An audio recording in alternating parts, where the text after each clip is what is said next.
Et c'est cette mission prophétique qui est portée par les départements ou la structure de l'Église qu'on appelle Commission Justice, Paix et Sauvegarde de la Création. Cette commission a sa mission de concrétiser ou d'accompagner l'Église à concrétiser sa mission prophétique. Qu'attendons-nous par la mission prophétique? C'est celle qui dit la vérité en orientant la marche du peuple ou de la nation vers notre destin heureux, notre destin commun, mais c'est aussi la mission qui consiste à dénoncer les mal ou à alerter, à prévenir du danger. Au-delà de ces deux éléments qui sont presque dialectiques, il y a la troisième dimension de cette mission qui est celle de proposer des voies idoines, des voies de sortie, de contribuer à des réflexions lorsqu'il échoue. Les cas sous examen, nous sommes dans un contexte assez particulier après avoir présenté la mission de l'Église et les cadres dans lesquels nous nous trouvons. Je voudrais très rapidement épingler les contextes sociopolitiques, puisque la mission prophétique cadre toujours et souvent au contexte dans lequel nous nous trouvons. Nous avons eu les élections de décembre 2023, où notre Église, conjointement avec l'Église catholique, avait mis en place la mission d'observation électorale qu'on a appelée MOE ECC 5. Et nous avons eu les choses telles qu'elles se sont passées. Le plus important, c'est que l'Église du Christ au Congo a son plan stratégique qui commence dans l'horizon 2024 jusqu'en 2030, lequel plan a dans ses lignes directrices l'engagement d'accompagner les processus démocratiques. Parce qu'en fait, les processus démocratiques interviennent à la clôture d'un cycle électoral, comme le cas de ces dernières élections. Dans ces processus démocratiques, nous avons un élément important qu'est la réforme institutionnelle dans laquelle nous trouvons la réforme électorale ou même la réforme, je veux dire, législative ou la production législative. Et par ricochet, on peut même trouver les débats sur la réforme ou la révision constitutionnelle dans ces lots-là. Donc, lorsque nous parlons du processus démocratique, c'est tout ce qui accompagne les procédures nécessaires dans la réforme du système politique, la réforme institutionnelle, la réforme législative qui prend les aspects tels que la loi électorale, la loi sur la CENI, les différentes lois, y compris la Constitution, si besoin il y a. Et donc, au terme du processus de 2023, nous nous sommes déjà engagés. Seulement, lorsque nous observons les contextes, il y a quand même trois éléments importants à souligner. Le premier élément, c'est le contexte sécuritaire de notre pays. Le deuxième élément, c'est le contexte sociopolitique qui cadre avec la situation de la gouvernance. Et le troisième contexte, c'est le contexte économique du pays. Et lorsque nous analysons ces trois contextes, l'Église du Christ au Congo, par le biais de son président, vous l'avez suivi, le 5 décembre dernier, a publié un communiqué qui reprenait justement l'engagement de l'Église par son président à pouvoir réfléchir sur deux points majeurs. Le premier point, c'est la situation sécuritaire de notre pays. Et le deuxième point, c'est les processus démocratiques, y compris les débats qui est au niveau de l'opinion publique, à savoir la révision ou la réforme constitutionnelle. Et donc, le président ayant pris parole le 5 décembre au travers d'un communiqué, il annonçait par la même occasion la tenue du comité exécutif national de l'Église, qui est le deuxième organe important, et qui va devoir statuer sur ces deux questions majeures pour donner le point de vue officiel de l'Église du Christ au Congo en rapport avec ces deux questions sous examen. Mais pour qu'on y arrive, l'Église a ses structures techniques, notamment la commission Justice et Paix, Sauvegarde la création, qui déjà commence ses assises pour permettre à la base, parce que vous savez, l'Église protestante est une Église de la base, parce que dans le protestantisme, nous prenons toujours et souvent les avis de la base. Qu'est-ce qu'on appelle base? Ce sont les fidèles, ce sont les citoyens, c'est l'élite du pays qui aussi participe d'une manière ou d'une autre, non seulement au jeu politique, mais aussi à la démocratie délibérative ou participative, et plus loin à la gouvernance citoyenne. Donc c'est en ce sens que nous avons reçu les instructions de la haute hiérarchie de notre Église pour offrir ces cadres de réflexion, d'échange dans un esprit apaisé, un esprit froid, un esprit de discussion au sens de la contradiction pour arriver à la lumière de la vérité, même si elle sera partielle, mais aussi un esprit de consensus. Parce que si vous suivez la plupart des discours de l'ECC, elle insiste sur les consensus.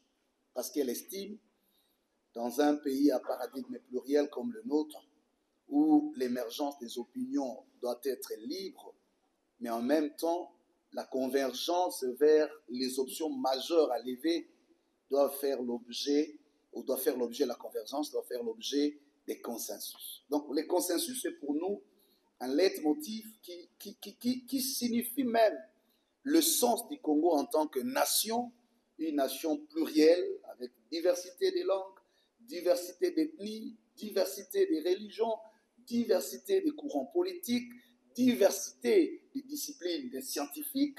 Et donc, nous ne pouvons pas ne pas reconnaître au Congo cette capacité de sa diversité. Mais l'Église insiste toujours en disant la diversité ne doit pas justifier la division. D'où la maxime de l'ECC, c'est l'unité dans la diversité. Donc, je voudrais ici, par ces mots, nous inviter déjà à nous plonger dans le bain de l'activité, qui sera essentiellement une activité à caractère scientifique, parce qu'il y a des exposés, mais aussi citoyenne. Pourquoi citoyenne? Parce que l'activité voudrait donner l'occasion à la parole, la libération de la parole. C'est-à-dire, les opinions doivent être libres, nul ne détient le monopole de la connaissance ou de la vérité, mais quand vous lisez certains auteurs, on vous dit toujours une bonne action doit reposer sur la clarté de la vérité, de la justice, mais aussi du consensus. Et ce sont là les objectifs que nous nous sommes fixés au terme de cette activité, c'est que à la fois donner cet espace public d'échange et d'émergence d'opinion en toute liberté, mais que cette liberté ne dérange pas la construction de notre volonté collective. Parce que comme Congolais, comme citoyens, comme chrétiens, comme croyants, personne d'entre nous ne douterait de l'intérêt que nous avons comme nation à nous réaliser, de l'intérêt que nous avons comme peuple à nous autodéterminer. Peu importe nos divergences d'opinion, mais il y a des choses qui nous sont substantiellement identitaires. Notre rêve en tant que nation, notre engagement en tant que peuple et notre histoire en tant que pays. Ça, c'est des choses qui ne peuvent pas nous opposer ni nous diviser. Nous partageons la même histoire, nous avons le même rêve de voir un grand Congo comme l'hymne l'a traduit. Un pays debout, un peuple debout pour une nation forte qui a un rôle important au cœur de l'Afrique, dans les concerts des nations. Et ça, personne ne doit s'en douter comme Congolais. Mais en même temps, nous devons aussi aimer et respecter nos différences. C'est grâce à ces différences que nous nous identifions comme un grand peuple, comme une grande nation, comme une nation solution. J'aime bien ce concept, Congo, pays solution. Nous ne le sommes pas que dans la perspective environnementale. Nous le sommes aussi dans la richesse de notre diversité intellectuelle, disciplinaire, religieuse et voire politique. Donc, ce n'est pas un cadre politique pour des gens qui militent à la conquête du pouvoir. Ce n'est pas un cadre d'adversité où les gens vont se donner des coups croisés, mais c'est un cadre d'échange, de fraternité, surtout que c'est à la veille de la Noël. Hein, et merci à notre groupe qui nous agrémente par rapport à cela. Vous allez constater que certains orateurs ne sont pas encore arrivés, ce n'est pas des mauvaises foi, parce qu'il y a beaucoup d'activités. Il y a le professeur Ferdinand qui intervient à la Senco, dans notre église des Sœurs. J'ai été moi-même ce matin dans une autre réunion, on était ensemble avec les collègues de là. Et donc, nous allons accepter que certains arrivent, je crois qu'ils sont en chemin. Également, l'honorable Sessanga qui avait quelques obligations à remplir déjà ce matin, mais ils sont tous en route. Mais puisque le professeur Mpoité est déjà là, qui est aussi présenté, nous allons commencer avec lui. J'aimerais nous dire que le thème central ici, qui rentre même dans le cadre d'un projet, et je rentre maintenant dans le vif du sujet, cette activité n'est qu'un début du commencement parce que nous aurons surtout pour l'année 2025 beaucoup d'activités dans le cadre de notre agenda qui, dans une de ses rubriques, propose ces cadres d'échange. Donc, c'est un atelier d'échange sur l'engagement de l'élite citoyenne dans le processus démocratique en RDC. Comme je l'ai dit en amont, le processus démocratique prend en compte plusieurs dimensions. Et donc, nous commençons aujourd'hui. Ne soyez pas surpris de recevoir nos invitations très prochainement pour la suite. Mais aujourd'hui, la question centrale qui va orienter nos réflexions, notre débat, c'est autour de l'opportunité et la pertinence de la réforme constitutionnelle en RDC. Et nous allons voir cela dans 4 dimensions. L'incidence de ces débats sur la vie politique interne et externe de la RDC. Quelle est l'influence, l'impact ou l'incidence de ces débats internes ou même de ces processus sur la politique? Après, nous verrons toujours la même thématique, son incidence est sur le processus électoral de 2028. Pour ceux qui ne le savent pas, un processus électoral se prépare dans la tranche des 5 ans, d'après notre loi électorale. La constitution du pays fixe même le délai de la convocation du corps électoral et renvoie à une loi spécifique, notamment la loi électorale, subséquemment à la loi sur la CENI, pour déterminer sur fond d'un calendrier le processus électoral. Donc, à proprement parler, nous devrions déjà être en train de faire les évaluations ou les états généraux du processus passé pour que, de la lumière de ces états généraux, nous fassions des propositions de réformes et que le cycle ne souffre pas, comme le cycle passé, des contraintes de temps dans la mise en œuvre des choses. Mais sur les entrefaites, il y a un débat qui s'invite, c'est celui de la réforme constitutionnelle. Si aujourd'hui il y a réforme constitutionnelle telle que voulue, peu importe son issue, quelle serait l'incidence sur le plan de la politique interne et externe? Le troisième exposé va aborder sur la question, l'incidence du point de vue de la stabilité de l'état des droits démocratiques en RDC. En d'autres termes, sur la légitimité des institutions et de leurs animateurs.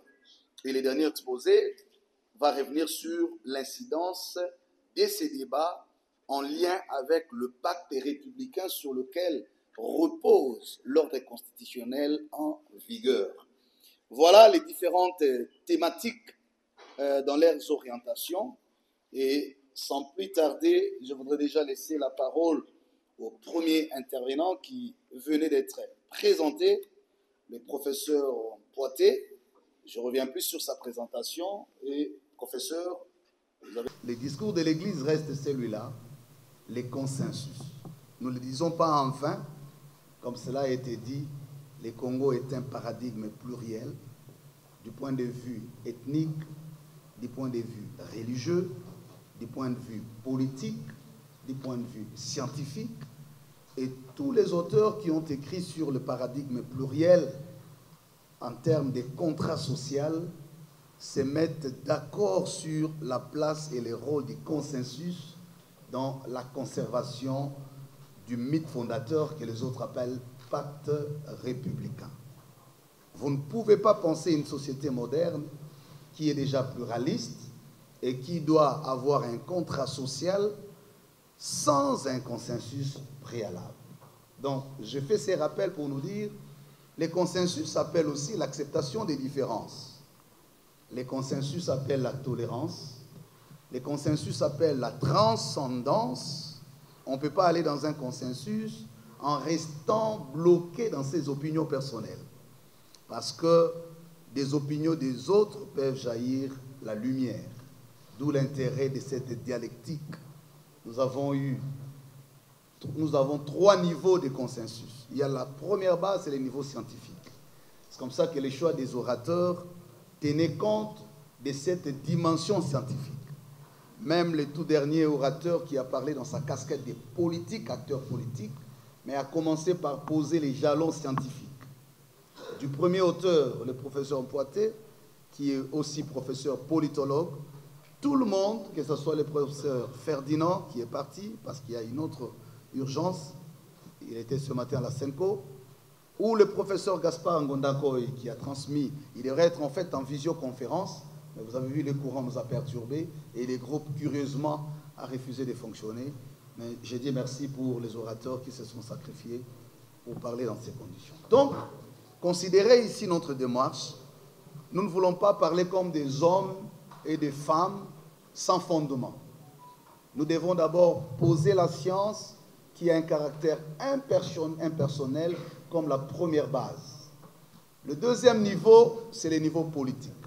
C'est comme ça que nous avions bien voulu avoir aussi des orateurs, au-delà du professeur Poite qui a donné les avis quand vous avez suivi, les débats va aller trancher. On voulait aussi avoir un acteur politique du camp de ceux qui soutiennent les changements. Malheureusement, jusqu'à la dernière minute, ils ont été empêchés. À cela ne tienne, nous considérons le niveau politique comme un autre niveau d'échange d'opinions. Et c'est cela l'avantage de l'Église. L'Église reste le seul milieu ou le seul cadre où nous pouvons mettre ensemble des hommes et des femmes avec des opinions opposées, mais sans qu'ils ne se battent. Parce que s'ils sortent d'ici, ils se retrouvent là-bas à la marche, et il y a le sang qui va couler. Vous comprenez ce que je suis en train de dire? Donc nous aussi, comme Église, avons la responsabilité d'offrir ces cadres pour rapprocher les acteurs de notre société pour dire, écoutez, on n'a pas seulement besoin d'utiliser les armes, le pierre, les attaques pour réfléchir comme nation. On peut avoir un cadre, comme je l'ai dit, l'unité dans la diversité, tout en respectant les opinions des uns et des autres, mais gardant l'intérêt suprême qui nous dépasse et qui dépasse nos intentions, c'est l'intérêt de la nation. Et troisièmement, c'est le niveau des options à lever. J'ai aimé dans l'intervention, on nous rappelle sur les effets. Et les autres intervenants ont fait la même chose. Parce que le débat n'est pas une fin en soi. Le débat doit nous projeter à une finalité, ce qu'on appelle la téléologie. On en arrive à quoi après avoir débattu? Nous sortons avec quoi comme option sur laquelle reposera l'intelligence collective, l'engagement collectif pour les rêves collectifs. Parce que, qu'on le veuille ou pas, on aura toujours un voisin Mukongo, Muluba, Muswahili. Il y a des choses qu'on ne sait pas changer, qu'on ne changera jamais.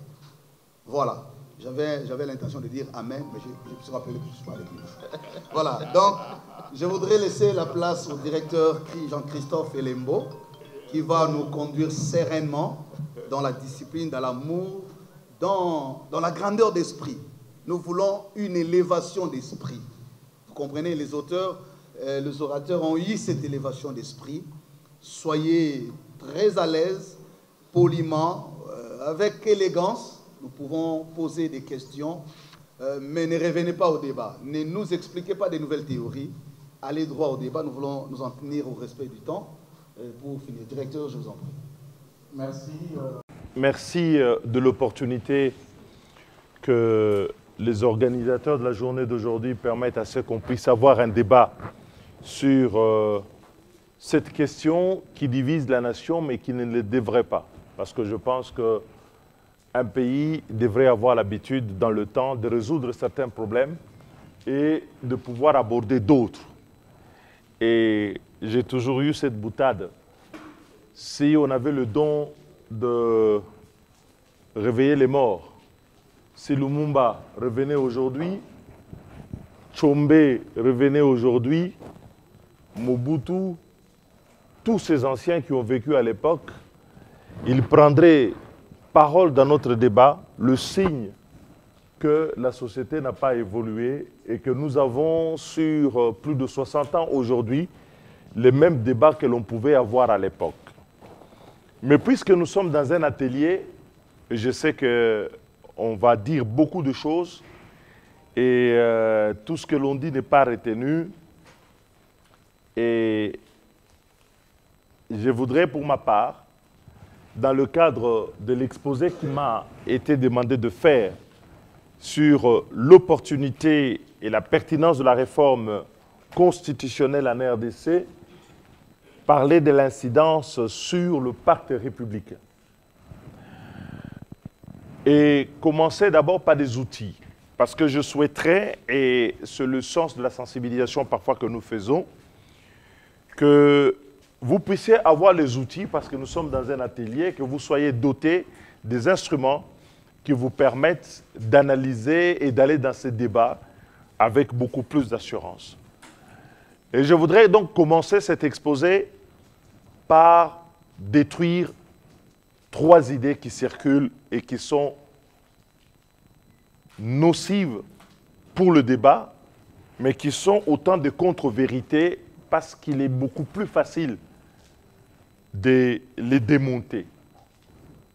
La première fausse idée, je dis bien c'est une fausse idée, elle en a les apparences, mais c'est une fausse idée, c'est que la Constitution de 2006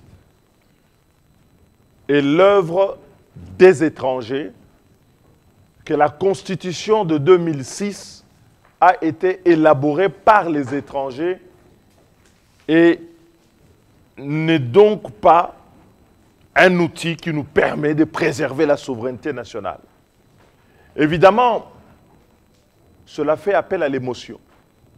Mais je vais dire d'abord que l'élaboration ou l'écriture, je ne parle pas de l'élaboration, je veux dire de l'écriture d'une constitution, du point de vue du droit, est une opération technique qui fait appel à des compétences, à des experts. Il est vrai, et c'est un fait historique, que à Kisangani, lorsque la Constitution est dans sa phase d'écriture de l'avant-projet, j'insiste bien, de l'avant-projet, il y a des experts étrangers. Sur 21, il devait y en avoir une dizaine qui ont concouru avec d'autres à donner le produit de leur expérience. Mais je voudrais m'arrêter là-dessus. Sur un fait que le Congo ne sera pas le premier pays qui, dans la phase d'écriture, fait appel à des experts et qu'on peut avoir parmi ces experts des personnalités ou des personnes étrangères, compte tenu du contexte, qui viennent nous partager leur expérience de leur pays par rapport à la question constitutionnelle qui, dans cette phase, reste une question technique. La technique n'a pas de couleur, la technique n'a pas de nationalité, n'a pas de race. Je parle de la technique. Et donc, c'est complètement stupide de dire, puisqu'il y a eu des experts étrangers qui ont concouru à cette écriture, la Constitution, est une œuvre de l'étranger. Parce que dire ça, c'est ignorer d'abord qu'il y avait aussi des experts congolais qui ont participé et concouru à cette écriture, et que la Constitution ne se limite pas à la phase de l'écriture, il y a la phase de l'élaboration qui fait concourir 500 députés congolais de la transition, une centaine de sénateurs qui amendent de fond en comble le texte qui vient de l'avant-projet. Ça, c'est le premier argument, dire qu'on a eu des experts et tout ça. Parce que ceux qui vous gouvernent ne vous disent pas la vérité. Il y a plein de textes qui sont élaborés de lois dans ce pays et qui font concourir l'expertise extérieure, qui vient du FMI, de la Banque mondiale, de la DGI, disons, des régies financières étrangères, et les lois que vous appliquez. Alors, c'est une question doctrinale, une controverse. Il y a des juristes qui disent le droit comparé n'est pas du droit, c'est une méthode. Oui, mais le droit comparé existe et permet justement de savoir si les enrichissements qui sont faits ailleurs peuvent être adoptés ici ou là. Mais ne vous méprenez pas. J'ai l'avantage d'exercer au barreau de Paris, au barreau de Kinshasa, et je peux vous dire par exemple que sur les lois que vous trouvez, y compris au sein de l'Union européenne, il y a plein de lois dans plein de domaines. On va vous dire que cette loi, elle est inspirée de la législation britannique ou de la législation américaine, ou parfois de pays qu'on n'attend pas, qui viennent de Singapour parce qu'ils ont été en avance sur un sujet. Nous sommes dans le domaine de la science, et la science, c'est le progrès. Les idées n'appartiennent à personne. Les idées n'ont pas des couleurs. Je voudrais vous donner cet instrument parce que quand vous entrez dans ce débat de la Constitution avec l'émotion, vous abolissez la science, alors vous détournez tout et vous rentrez dans le champ de la manipulation. Ça, c'est un sujet majeur que de le savoir. Donc, le droit comparé peut être source du droit parce qu'on compare les législations, on compare les autres. Pourquoi? Il y avait un Béninois, oui. Parce que quand nous avons fait la conférence nationale, nous n'avons pas inventé la conférence nationale, c'est le Bénin. Mais le Bénin était déjà à plusieurs cycles. Et donc, c'était normal de savoir qu'est-ce que les Béninois ont fait après. Parce que nous, après la conférence nationale, nous sommes rentrés dans le chaos, dans la guerre civile. Il était donc bien de pouvoir écouter aussi les autres. Nous ne sommes pas les nombrils du monde et nous ne sommes pas isolés du reste du monde. Et au demeurant, ce n'est pas le Congo qui a inventé le constitutionnalisme ou la constitution écrite. La première constitution écrite, elle est américaine et d'autres ont copié. La première écrite, elle est américaine, elle a 200 ans. Plus de 200 ans maintenant. Donc, oubliez de dire, arrêtez de dire, parce qu'il y a eu un expert qui a participé, c'est une loi étrangère. Je vous mets à défi. Prenez le code des impôts, prenez la loi de finances, prenez ceci, comparez avec d'autres législations et vous allez voir beaucoup de similitudes et parfois même des dispositions qui sont reprises mot à mot. Mais pourtant, vous parlez du droit congolais. Donc, arrêtez. Cette idée est deuxièmement fausse pour une raison. Lorsque vous faites le seul instrument qui vous permet d'établir que vous avez une constitution qui est d'importation, moi je vais vous donner les sources de notre constitution. Les gens vous racontent des histoires. Prenez la loi fondamentale du 19 mai 1960. C'est la loi avec laquelle nous sommes devenus indépendants parce que nous n'avions pas de constitution. Il fallait nous doter d'une loi provisoire qui allait faire œuvre de la Constitution. Mais cette loi, elle était complétée par une deuxième loi constitutionnelle qui réglait la question des libertés publiques, la loi du 17 juin 1960. Ajoutez à cette loi-là la Constitution du 4 août 1964, qui a été la première constitution définitive établie dans notre pays et soumise à référendum. Ajoutez à cette constitution-là la constitution du 24 juin 1967. Et enfin, ajoutez à cette constitution le projet de constitution de la République fédérale du Congo de 1992, élaboré à la conférence nationale. D'abord, quand vous établissez les tableaux de correspondance, vous allez remarquer quelque chose qui est étonnant. Plus de 60% de la Constitution que nous avons, et pour certaines dispositions reprises mot à mot, sont tirées de la Constitution de 1964. 60%. Avions-nous besoin des étrangers pour pouvoir établir cette correspondance-là? D'un outil qui est tiré de notre propre droit, de notre histoire constitutionnelle? Non. Non. Dire que c'est une affaire des étrangers, c'est complètement être à côté de la plaque et au sens de l'histoire. 2. Vous allez voir que quand vous prenez cette constitution, vous ajoutez les dispositions qui sont dans la loi du 17 juin 1960 concernant la protection des libertés des personnes. Certaines dispositions sont reprises là-dedans et sont mises dans la Constitution pour protéger les droits et libertés. Et ce que disait le professeur Ngonankoy tout à l'heure, il a raison. Le chapitre sur le droit et liberté a été enrichi de droits que l'on appelle de la troisième génération. Tous ces droits à l'environnement, tous ces droits liés à l'égalité homme-femme, qui étaient absents en 1964 et que l'on a dû ajouter. Avions-nous besoin des étrangers que pour dire que le Congo qui est attaché à la défense de droits a besoin de ça? Non. Lorsque vous associez toutes ces dispositions, vous allez voir que finalement la Constitution du 18 février 2006 est la synthèse des dispositions constitutionnelles élaborées par les Congolais dans notre histoire et a fait participer les plus grands d'entre nous en matière de droit public et de droit constitutionnel depuis 1960 et qui permet de répondre aux grandes questions de notre pays. Troisième élément, toujours sur cette fausse idée, c'est de dire que la Constitution est une œuvre de belligérants.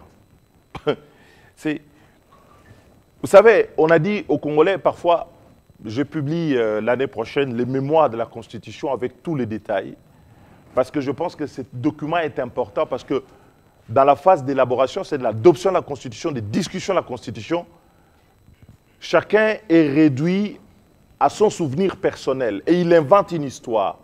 Mais moi, je voudrais mettre à la disposition des Congolais les archives qui établissent qui a dit quoi, qui a fait quoi. Je vais vous démontrer un fait par exemple. On dit que c'était une histoire de belligérants. Prenons une question essentielle. La durée et le nombre de mandats de président de la République. Je vais vous la faire courte parce que sinon, on resterait des heures. La durée et les mandats de président de la République, il y avait deux options. La première option, les gens ont dit, quelqu'un peut faire 2 mandats, il passe un mandat et puis il revient pour un 3e. Comme c'est le cas dans certains pays, je crois la France et tout ça, aujourd'hui. Donc, vous ne pouvez pas faire 3 mandats successifs. Si vous faites 2 mandats, le 3e, vous pouvez le faire, mais il faut faire sauter le temps pour y aller. Et il y avait une deuxième option, où on a dit, quelqu'un qui a fait 9 mois dans le ventre de sa mère et qui est né congolais, il fait 2 mandats, il part, c'est fini. La première option était soutenue par qui? Et vous allez être étonnés. Les archives sont là. Moi, je parle des archives, je parle de preuves, je ne parle pas de souvenirs personnels. La première option était soutenue par le pouvoir en place. Joseph Kabila, le gouvernement, il voulait 2 mandats et puis il peut revenir pour un 3e. Comme nous oublions l'histoire, quelqu'un peut venir vous raconter des choses qui sont à côté de la plaque. Cette proposition, elle était soutenue par qui? Par le MLC, qui est le belligérant, avec Jean-Pierre Bemba. Cette option était soutenue par qui? Par le RCD-KML, belligérant. Cette option était soutenue par qui? Par les Maïmaï.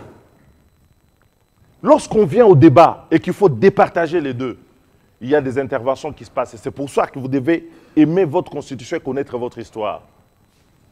D'un côté, il y a le feu Nkanga qui est décédé, qui intervient, qui était député pour le compte du gouvernement à l'époque de la majorité Joseph Kabila. Il dit, bon, quelqu'un qui a bien travaillé, il peut faire 2 mandats et puis il revient.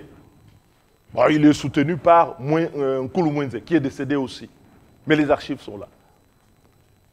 Ah, vous comprenez bien que la majorité des belligérants sont pour cette option. Mais l'opposition, je dis bien l'opposition, peut-être qu'eux-mêmes ont oublié, mais les archives sont là.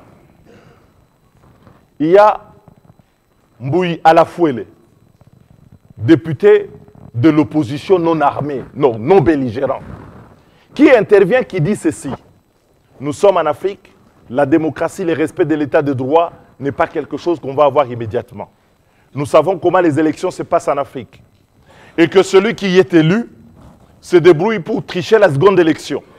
Et si vous le laissez avoir la possibilité d'un troisième mandat, il va placer un bouffon à la tête du pays, continuer à gérer et pour revenir. Et donc, la question de l'autoritarisme, du pouvoir personnel ne sera jamais résolue dans ce pays. Et nous connaissons les méfaits de l'autoritarisme. Nous connaissons les méfaits du pouvoir personnel parce que c'est ce que nous avons fait pendant 32 ans avec le régime de la Deuxième République et ça n'a donné aucun résultat. Mbouyi Alafuele est complété par l'honorable Emery Okundji.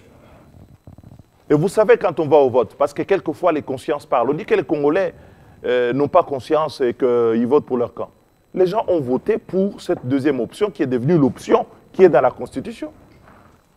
Parce que le sens même, c'est d'éviter l'autoritarisme. Je suis donc étonné aujourd'hui que les gens disent que cette Constitution est une Constitution des belligérants. Parce que c'est une option majeure comme celle-là, si c'était une option des belligérants, les belligérants se seraient imposés. Et dites-moi, ces belligérants qui étaient nombreux dans la salle, pourquoi ils ne se sont pas imposés? Et donc, réduire la Constitution à son écriture technique, parce qu'il y a eu participation des experts, et ignorer son élaboration par les chambres, par la discussion au Parlement, c'est faire insulte à la mémoire de tous ceux qui ont travaillé et faire insulte à tous les autres Congolais. Donc cette Constitution, elle est vôtre. Et je vous dirai pourquoi elle est vôtre et pourquoi vous devez l'aimer. Donc, premier outil, cessez de dire la Constitution, c'est une œuvre des étrangers. Ah, je ne vais pas vous retarder ici parce qu'il nous faut des journées pour que je vous dise chaque option, qui a voté quoi et tout ça. Et vous verrez que les votes n'ont pas été imposés par les belligérants.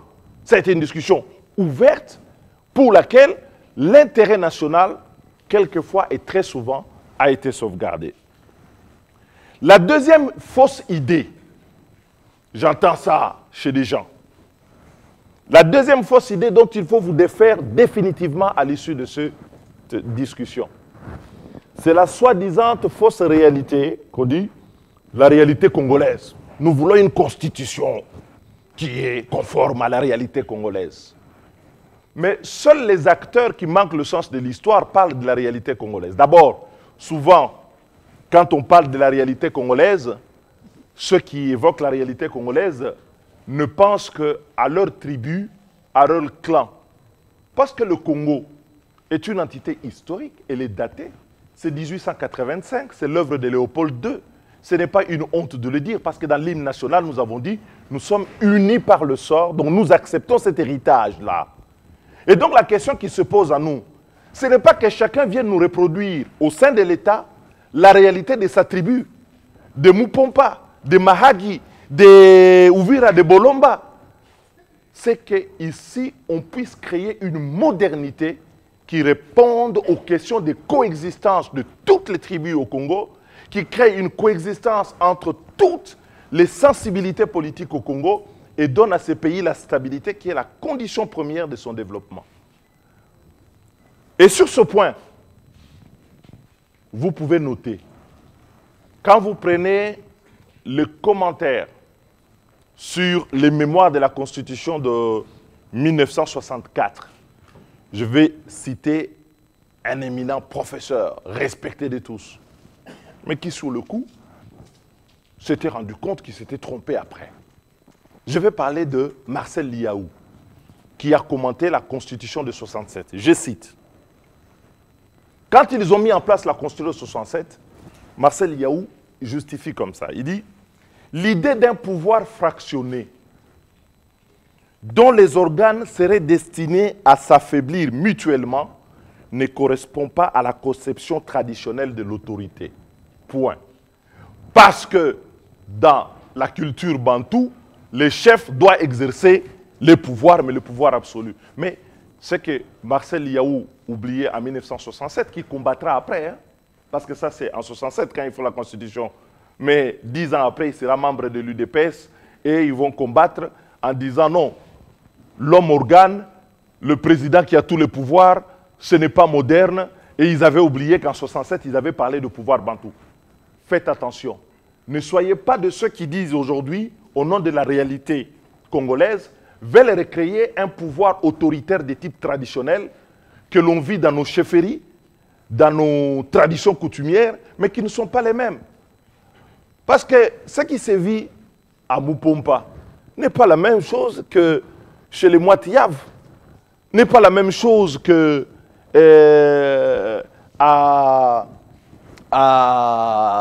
dans la chefferie de Barega, par exemple, ou chez les Chi. Parce que chacun a ses traditions. Il y a des sociétés qui sont très autoritaires.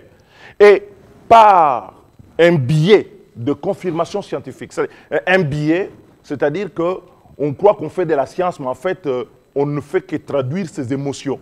On dit, bon, la réalité congolaise, c'est la réalité de chez moi. Ouais, écoute, si chez toi, la dictature est comme ça, mais le Congo, cette réalité qui est en 1885, je dis bien datée 1885, est une entité à laquelle il faut donner une gouvernance moderne.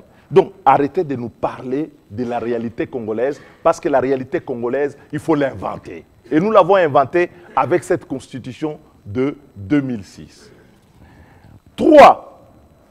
J'entends souvent les gens dire, bon, Délis Sesanga, j'aime pas les attaques personnelles. Bon, Délis Sesanga a soutenu la révision constitutionnelle. Aujourd'hui, il est contre la révision. Non. Je suis contre la fraude à la Constitution. Parce que ce que le pouvoir veut faire, ce n'est pas la révision. C'est la fraude à la Constitution. Et donc, je vais vous donner un troisième outil. Donc, si vraiment il y a quelque chose à retenir, retenez les trois. Le troisième outil, c'est qu'il y a une différence fondamentale, mais alors fondamentale, entre la révision et le changement de la Constitution. La fraude consiste en quoi? La fraude consiste à dire, je vais faire la révision, mais en réalité en vendant le changement de la Constitution. Ce n'est pas parce que quelqu'un dit, je fais la révision, qu'il fait la révision. Il y a des gens qui disent, je fais la révision, mais on va revoir le nombre de mandats. Non, ça, ce n'est pas la révision, monsieur. C'est le changement de la Constitution. Et donc, il y a 4 différences fondamentales entre la révision et le changement. Et de grâce, je mets en garde ceux qui parlent à mon nom. Je n'ai chargé personne d'être mon porte-parole. Je peux encore la porter et être entendu suffisamment que pour être le propre interprète exégèse de ce que je dis. La révision et le changement de la Constitution diffèrent sur un premier point. C'est la technique d'écriture. Premier point de différence, c'est la technique d'écriture. La révision procède d'une modification intégrale de la Constitution. Non, le changement, c'est la modification intégrale de la Constitution, alors que la révision est une réécriture partielle des dispositions constitutionnelles.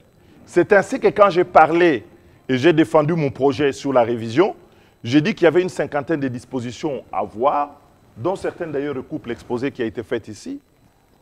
Et donc on n'était pas dans une réécriture intégrale de la Constitution. Donc c'est faux de dire que Sesanga a soutenu le changement de la Constitution. C'est faux. Ces gens-là cherchent des béquilles, mais ils ne les auront pas, parce que je suis encore vivant, donc je peux parler. Il y a une différence fondamentale. Réécriture de toute la Constitution, et c'est ce que le professeur Ngonankoy a dit dans son texte. Et de l'autre côté, la réécriture partielle des dispositions de la Constitution. Donc la technique d'écriture est différente. La deuxième différence, c'est que ce sont les effets. La révision de la Constitution maintient en vigueur la Constitution. La révision de la Constitution maintient en vigueur la Constitution. Le changement de la Constitution a pour effet d'abroger la Constitution. L'abrogation et le maintien des dispositions, c'est deux choses totalement différentes. 3. La révision constitutionnelle bloque un homme né normalement au bout de 9 mois de solliciter un 3e mandat. OK? Alors que le changement de la Constitution donne à ceux qui ont déjà exercé 2 mandats la possibilité d'être à nouveau candidats pour leur élection. Donc, si on abroge la Constitution, les compteurs sont remis à 0 et c'est vraiment le seul effet en termes de bénéfices personnels, c'est que M. Tshisekedi, par exemple, peut demain choisir « je ne suis pas candidat ».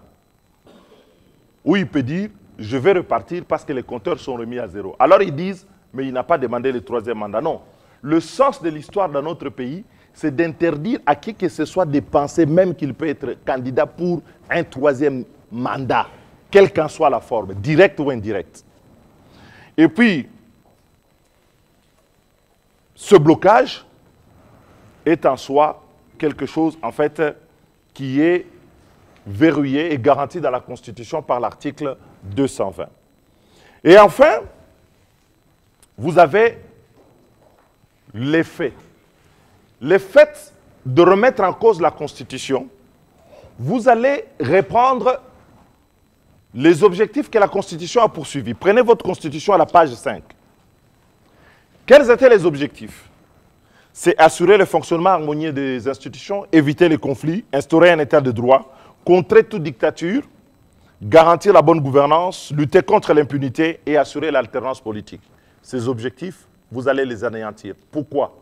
Parce que lorsque quelqu'un aura le pouvoir de se maintenir au pouvoir et de renouveler avec une CENI qui est toujours corrompue, on aura un pouvoir indéfini. Donc, au lieu d'avoir une constitution, comme j'entends des gens dire, référendum, il n'y aura pas de référendum sur la constitution. Nous allons nous diviser parce que personne n'a reçu ce droit de pouvoir organiser un référendum pour avoir un plébiscite d'être un président à vie. Parce que le référendum ici, ce n'est pas un référendum sur la Constitution, c'est un référendum pour un plébiscite en faveur d'un individu qui veut rester président à vie avec une CENI manipulée. Nous disons, nous tenons à la Constitution parce qu'elle doit bloquer les mécanismes de dévolution et de circulation de pouvoir et garantir l'alternance politique, comme d'ailleurs, de manière prémonitoire, Mboyi Alafuele l'avait pensé à l'occasion de ce délai. Et donc, ceux qui veulent, qui refusent de rester sénateurs à vie, ils ont le droit de ne pas siéger au Sénat. Mais ils n'ont pas le droit de substituer au sénateur à vie la présidence à vie.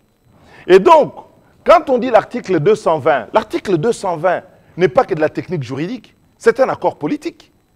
L'article 220 met en fait en garantie constitutionnelle les questions qui ont toujours divisé le Congo. L'article 220, c'est la Constitution même. L'article 220 veut dire ce que nous avons lié pour qu'il y ait une concorde, une cohésion nationale. Et si vous ouvrez l'article 220, alors bonjour les dégâts, l'instabilité, la remise en cause. La Constitution, quand vous la prenez, mais même si vous n'êtes pas amateur de grande lecture, je comprends. Mais dès la première page, il dit quoi? Depuis son indépendance le 30 juin, la RDC est confrontée à des crises politiques récurrentes, dont l'une des causes fondamentales est la contestation de la légitimité des institutions et des animateurs. J'insiste, des institutions et des animateurs. Celui qui va changer la Constitution demain va réouvrir le débat sur la légitimité des institutions et des animateurs. Et ça va être un facteur d'une très grande instabilité sociale et politique. Ils doivent en assumer les conséquences. Personne ne les laissera faire. 2. Cette Constitution a été mise en place avec l'article 220 en disant quoi? Pourquoi je dis que l'article 20 est la Constitution? Nous avons des grandes questions qui nous divisent dans ce pays et qui ne permettent pas d'avoir cette stabilité dans ce Congo qui est créé depuis 1885. C'est quoi? Vous avez d'abord la première question, c'est entre les unitaristes et les fédéralistes. En 1964, parce que je vais nuancer ce qu'a dit le professeur Ngonankoy, en 1964, il était dit que le Congo va devenir fédéral au bout de 3 législatures. À partir de la 3e législature, le Congo deviendra fédéral. Mobutu a fait son coup d'État, on a arrêté les principes, on a fait un État unitaire qui a appauvri le Congo. Vous savez comment ça s'est terminé. Et donc, on a trouvé un moyen terme en disant on fait un État qui prend les avantages de l'unitarisme parce que quand même nous sommes encore fragiles, mais donne quand même une concession à ceux qui veulent le fédéralisme. Et d'ailleurs, j'ai entendu un des membres de l'Union sacrée, un des partis, qui a dit peut-être la seule chose intelligente à cette étape, c'est de dire que, bon, ils veulent maintenant, ouais, on veut changer la constitution, on passe au fédéralisme. Dans un pays que vous ne maîtrisez pas dans son intégrité territoriale, aujourd'hui, les revendications fédéralistes risquent de faire éclater ce pays et nous mettons en garde ceux qui aujourd'hui veulent ces changements-là, que ne contrôlant pas l'intégrité du territoire, ils vont faire le jeu de la balkanisation du pays. Finalement, que cet héritage que nous avons reçu, ce Congo de 2 347 409 km², puisse disparaître et éclater entre plusieurs États, parce que plus personne ne reconnaîtra ni les institutions, ni les animateurs. Ça, c'est première chose. Deuxième chose, c'est le respect des droits et libertés. Il y a eu la loi du 17 juin 1960. Elle a réglé les libertés publiques. Elle a été reprise dans la Constitution de 64. Et quand vous prenez toutes les libertés de la Constitution de 64 et de la loi du 17 juin 1960, elles sont dans la Constitution, ils sont dans la Constitution de 2018, auxquels on a ajouté des droits nouveaux, comme ceux de l'égalité homme-femme, de la parité. On a ajouté des droits nouveaux qui sont liés à l'environnement. On a ajouté des droits nouveaux, notamment la liberté de manifester, le pluralisme politique, le droit de l'opposition, et ainsi de suite. Pourquoi? Qu'est-ce que sont ces génies de la science vont pouvoir inventer en matière de droits et libertés plus que ce que nous avons dans notre Constitution? Fausse question. Donc cette question des libertés publiques nous a toujours divisés. Et quand vous regardez l'écriture de notre Constitution, elle tient compte de notre histoire. On a connu des gens dans ce pays qui ont écrit une Constitution, elle prévoyait le bipartisme. Mais au bout de quelques mois, ils ont instauré le monopartisme et ils ont installé les partis-États parce que dès l'écriture de la Constitution, ils ont dit il n'était pas exclu finalement qu'un seul parti puisse exister. Et puis on est tombé dans la dictature. Pour ne plus revenir à ça, c'est comme ça que les constituants ont mis ça là-dedans. Troisième élément, c'est la circulation du pouvoir. Nous sommes plus de 400 tribus dans le Congo, plusieurs provinces, une diversité qui est notre richesse. On dit ceci, on ne peut pas se diviser pour le pouvoir. Il faut que le pouvoir circule. Il faut que le peuple le donne à chaque fois. Si vous prenez quelqu'un et que vous enquistez là-bas, vous allez renforcer le tribalisme, les replis identitaires, parce que les gens vont considérer finalement que le pouvoir est quelque chose qui est approprié comme un bien dans une approche clientéliste et patrimonialiste, comme on le vit aujourd'hui dans un pouvoir totalement corrompu. Et donc, vous allez faire un double plébiscite. C'est-à-dire que non seulement vous allez plébisciter quelqu'un président à vie, mais vous allez plébisciter aussi la mauvaise gouvernance qui va rester. Ces clientélismes, ces corruptions, ces gens qui piquent l'argent de l'État et qui ne font rien, mais qui ne rendent jamais compte et qui vont se retrouver demain avec un pouvoir où il y a un seul individu qui décide de tout. En réalité, ce qui nous divise, c'est quoi? Ce n'est pas la Constitution, c'est la conception de la société. Nous sommes partisans d'un État fort, mais d'un pouvoir équilibré. Et eux, ils sont partisans d'un État faible, mais d'un pouvoir fort. L'inconvénient d'un pouvoir fort, c'est quoi? Les pouvoirs forts, nous les avons connus, Mobutu. Moi, j'étais jeune à l'époque, mais nous, on a vécu Mobutu comme un dieu. Mobutu était Dieu, il était fort. Mais l'État congolais a été affaibli. Si aujourd'hui, nous ne savons même pas défendre des centimètres carrés de notre territoire, c'est parce que nous avons connu un homme fort, mais avec un État faible. Le sens de cette constitution, c'est de pouvoir bâtir un État fort avec un pouvoir équilibré. Ne parlez pas comme Liao en 67 pour pouvoir le regretter. Lui, il a déjà regretté, le pauvre, de grâce. Où on dit, les pouvoirs qui se limitent, ça affaiblit les chefs. Non. Les gens doivent apprendre à fonctionner dans une société moderne, où il y a de la redevabilité, où il y a de la responsabilité, où on peut sanctionner, où les gens ne doivent pas considérer que le fait de ne pas sanctionner, c'est ça l'exercice du pouvoir. Parce que lorsque quelqu'un est cité dans une affaire judiciaire, qu'un responsable politique, président de la République ou Premier ministre disent « Oh, ben, je pense que c'est un bon père de famille », ça s'appelle une dérive et une sorte de pression morale exercée sur les magistrats. Et après, on dit non, les magistrats ne font pas leur travail. C'est ce système qu'on ne veut pas. Que l'on ne prenne pas les défaillances personnelles comme étant les défaillances de la Constitution. Et une fois de plus, je dis, lorsque un maçon construit un mur et que le mur n'est pas droit, ce n'est pas le fil de plomb qui pose problème. Ce n'est pas les instruments de mesurage ou de mètres, les mètres qu'on utilise qui posent problème, c'est les maçons qu'il faut changer.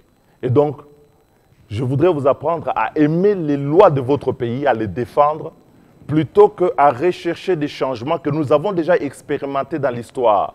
Quand on parle de l'article 220, les gens disent « Ah ouais, c'est les belligérants qui ont imposé ». Non. La forme républicaine, pourquoi? Parce que, finalement, même si Mobutu n'était pas déclaré roi, il a vécu comme un roi. Et c'est pourquoi on dit que la forme républicaine ne peut pas être changée. Le nombre de mandats, pourquoi? Ce n'est pas importé. Parce qu'on sait que tous ceux qui arrivent au pouvoir veulent s'enquister. La preuve, ceux qui sont là aujourd'hui veulent encore s'enquister au pouvoir. Et donc, ils recherchent le changement pour avoir un troisième mandat. Quand on dit les prérogatives des provinces ne peuvent pas être... Parce que ceux qui sont pour que les provinces tournent, que tout ne soit pas concentré à Kinshasa, disent il faut que la Constitution donne un minimum de garanties que les provinces vont pouvoir fonctionner. C'est pour ça que vous avez l'article 220. L'article 220, et j'en terminerai là, l'article 220, c'est une synthèse subtile du compromis sur les tensions majeures de notre société dans le cadre d'une gouvernance moderne qui doit fonctionner et être achevée par des réformes légales. Ne transférons pas les problèmes des individus à la Constitution.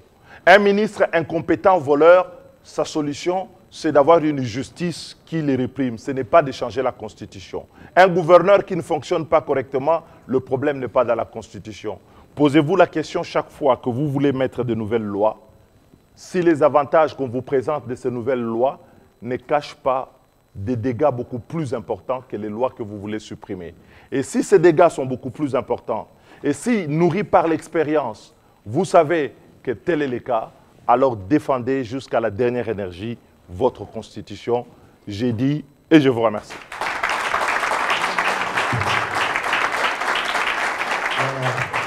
Merci beaucoup,